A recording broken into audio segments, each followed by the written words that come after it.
حضور غوث اعظم رضی اللہ تعالیٰ عنہ کے والد کا مشہور واقعہ ہے کہ بھوک لگی تھی تو دریا میں بہتا ہوا سیب کھا لیا تھا، سیب کھا لیا غوث اعظم کے والد نے۔ تو پھر کہنے لگے اوہو یہ میں نے کیا کیا، جس سمت سے وہ سیب آیا تھا وہاں جانے لگے،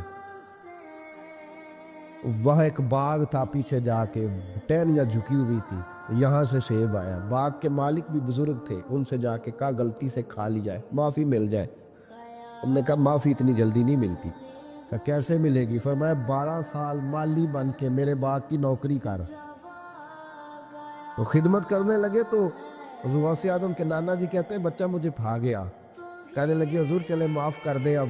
تو کہا معافی نہیں ملے گی، میری ایک بیٹی ہے، آنکھوں سے اندھی ہے، آنکھوں سے اندھی، کانوں سے بہری، زبان سے گونگی اور پیروں سے لنگڑی، اس سے نکاح کر، پھر معافی ملے گی۔ کھایا کیا؟ ایک سیب۔ تو حضور غوث اعظم رضی اللہ تعالیٰ عنہ کے والد کہنے لگے مجھے گوارا ہے، آپ کر دیں نکاح، پر وعدہ کریں مجھے معاف کر دیں گے نا؟ تو کہتے ہیں نکاح ہو گیا۔ جب پہلے دن میں حجرہ عروسی میں داخل ہوا تو میں نے پلنگ پر کوئی معذور نہیں، جنت کی حور کی مثل عورت بیٹھی دیکھی، اور جس کا حسن بتاتا تھا کہ چہرے سے زیادہ باطن میں اللہ نے روشنی عطا فرمائی ہوئی ہے۔ فرماتے ہیں میں نے اس کے قریب جا کر تو کون ہے؟ مجھے تو کچھ اور بتایا گیا تھا۔ فرمایا تجھے بتایا گیا تھا کہ آنکھوں سے اندھی ہے، اس لیے کہ کبھی غیر محرم کا چہرہ دیکھا ہی نہیں، کانوں سے اس لیے بہری ہے کہ کبھی غلط بات سنی نہیں، کسی غلط کے پاس بیٹھی نہیں، اور زبان سے اس لیے کہ گنگی ہے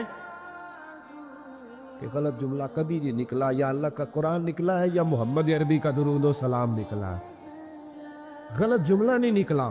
اور ٹانگوں سے اس لیے لنگڑی ہے، کسے اپنے باپ کے گھر کا رستہ تو آتا ہے، سوائے اس کے گلی کا اور کوئی موڑ نہیں جانتی، اس نے پاکیزگی سے وقت گزارا۔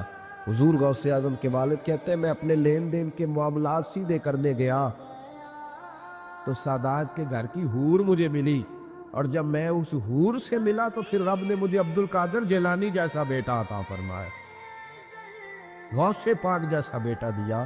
تو گئے تو معاملات سیدھے کرنے تھے، تو اللہ نے ولایت کے امام کا باپ بنا دیا۔